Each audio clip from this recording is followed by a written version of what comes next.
KaraokeBooks. Pride and Prejudice. Written by Jane Austen. Audiobook. Chapter 19. The next day opened a new scene at Longbourn. Mr. Collins made his declaration in form. Having resolved to do it without loss of time, as his leave of absence extended only to the following Saturday, and having no feelings of diffidence to make it distressing to himself even at the moment, he set about it in a very orderly manner, with all the observances which he supposed a regular part of the business. On finding Mrs. Bennet, Elizabeth, and one of the younger girls together, soon after breakfast, he addressed the mother in these words. "May I hope, madam, for your interest with your fair daughter Elizabeth, when I solicit for the honor of a private audience with her in the course of this morning?" Before Elizabeth had time for anything but a blush of surprise, Mrs. Bennet instantly answered, "Oh dear. Yes, certainly. I am sure Lizzie will be very happy. I am sure she can have no objection. Come, Kitty, I want you upstairs." And gathering her work together, she was hastening away, when Elizabeth called out, "Dear ma'am, do not go. I beg you will not go. Mr. Collins must excuse me. He can have nothing to say to me that anybody need not hear. I am going away myself."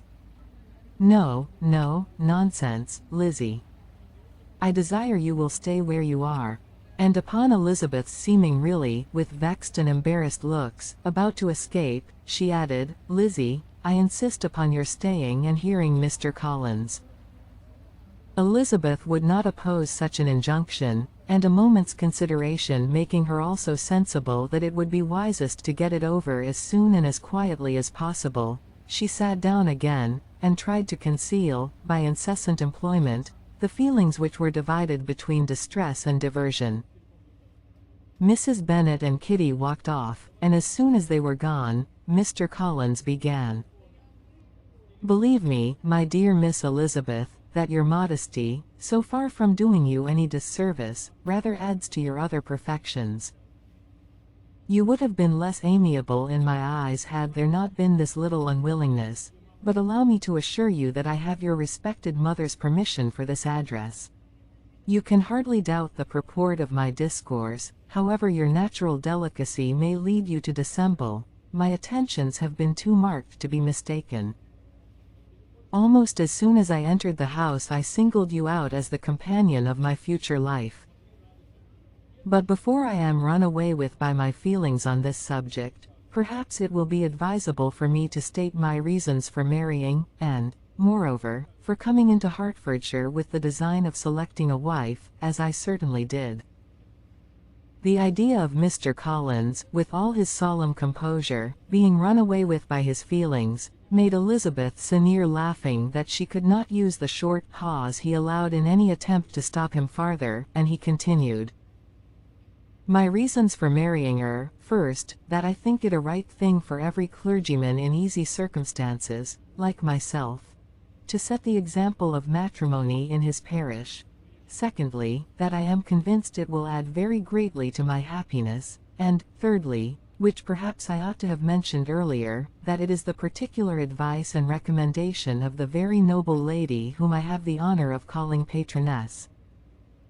Twice has she condescended to give me her opinion, unasked too, on this subject, and it was but the very Saturday night before I left Hunsford, between our pools at Quadrille, while Mrs. Jenkinson was arranging Miss de Bourgh's footstool, that she said, 'Mr. Collins, you must marry. A clergyman like you must marry. Choose properly, choose a gentlewoman for my sake, and for your own. Let her be an active, useful sort of person, not brought up high, but able to make a small income go a good way. This is my advice. Find such a woman as soon as you can, bring her to Hunsford, and I will visit her. Allow me, by the way, to observe, my fair cousin, that I do not reckon the notice and kindness of Lady Catherine de Bourgh as among the least of the advantages in my power to offer. You will find her manners beyond anything I can describe, and your wit and vivacity, I think, must be acceptable to her, especially when tempered with the silence and respect which her rank will inevitably excite. Thus much for my general intention in favor of matrimony. It remains to be told why my views were directed to Longbourn instead of my own neighborhood, where I assure you there are many amiable young women.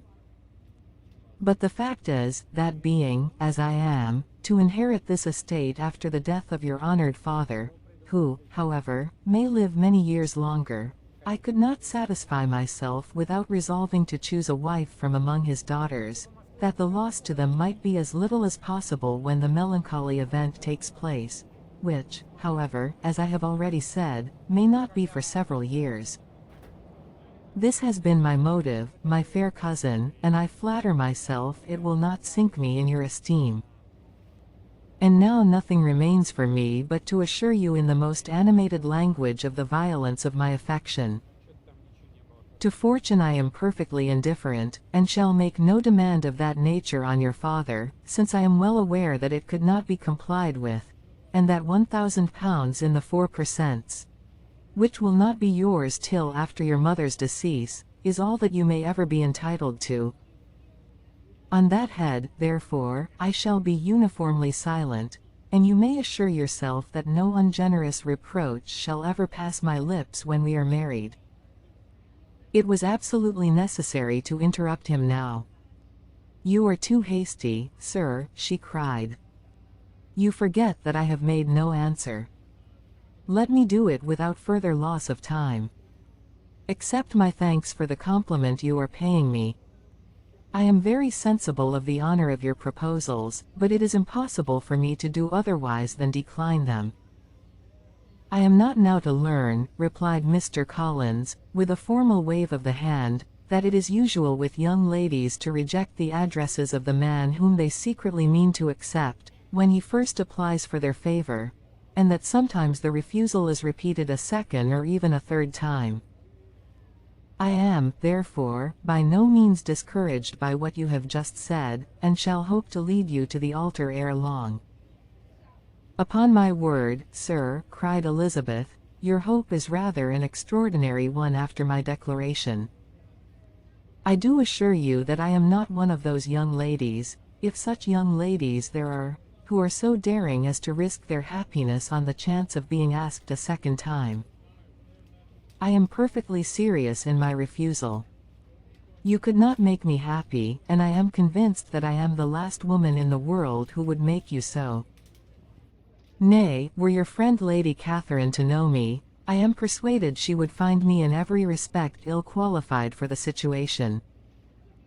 "Were it certain that Lady Catherine would think so," said Mr. Collins, very gravely, "but I cannot imagine that her ladyship would at all disapprove of you. And you may be certain that when I have the honor of seeing her again I shall speak in the highest terms of your modesty, economy, and other amiable qualifications. Indeed, Mr. Collins, all praise of me will be unnecessary. You must give me leave to judge for myself, and pay me the compliment of believing what I say. I wish you very happy and very rich, and by refusing your hand, do all in my power to prevent your being otherwise. In making me the offer, you must have satisfied the delicacy of your feelings with regard to my family, and may take possession of Longbourn estate whenever it falls, without any self-reproach. This matter may be considered, therefore, as finally settled." And rising as she thus spoke, she would have quitted the room, had not Mr. Collins thus addressed her. "When I do myself the honor of speaking to you next on the subject, I shall hope to receive a more favorable answer than you have now given me, though I am far from accusing you of cruelty at present, because I know it to be the established custom of your sex to reject a man on the first application, and, perhaps, you have even now said as much to encourage my suit as would be consistent with the true delicacy of the female character." "Really, Mr. Collins," cried Elizabeth, with some warmth, "you puzzle me exceedingly. If what I have hitherto said can appear to you in the form of encouragement, I know not how to express my refusal in such a way as may convince you of its being one. You must give me leave to flatter myself, my dear cousin, that your refusal of my addresses are merely words of course. My reasons for believing it are briefly these. It does not appear to me that my hand is unworthy your acceptance, or that the establishment I can offer would be any other than highly desirable. My situation in life, my connections with the family of de Boer, and my relationship to your own, are circumstances highly in my favor, and you should take it into further consideration that, in spite of your manifold attractions, it is by no means certain that another offer of marriage may ever be made you. Your portion is unhappily so small, that it will in all likelihood undo the effects of your loveliness and amiable qualifications. As I must, therefore, conclude that you are not serious in your rejection of me, I shall choose to attribute it to your wish of increasing my love by suspense, according to the usual practice of elegant females. I do assure you, sir, that I have no pretensions whatever to that kind of elegance which consists in tormenting a respectable man. I would rather be paid the compliment of being believed sincere. I thank you again and again for the honor you have done me in your proposals, but to accept them is absolutely impossible. My feelings in every respect forbid it. Can I speak plainer? Do not consider me now as an elegant female intending to plague you, but as a rational creature speaking the truth from her heart. You are uniformly charming, cried he, with an air of awkward gallantry, and I am persuaded that, when sanctioned by the express authority of both your excellent parents, my proposals will not fail of being acceptable. To such perseverance in wilful self-deception Elizabeth would make no reply, and immediately and in silence withdrew, determined, that if he persisted in considering her repeated refusals as flattering encouragement, to apply to her father, whose negative might be uttered in such a manner as must be decisive, and whose behavior at least could not be mistaken for the affectation and coquetry of an elegant female. If you liked what you heard, please subscribe to the channel.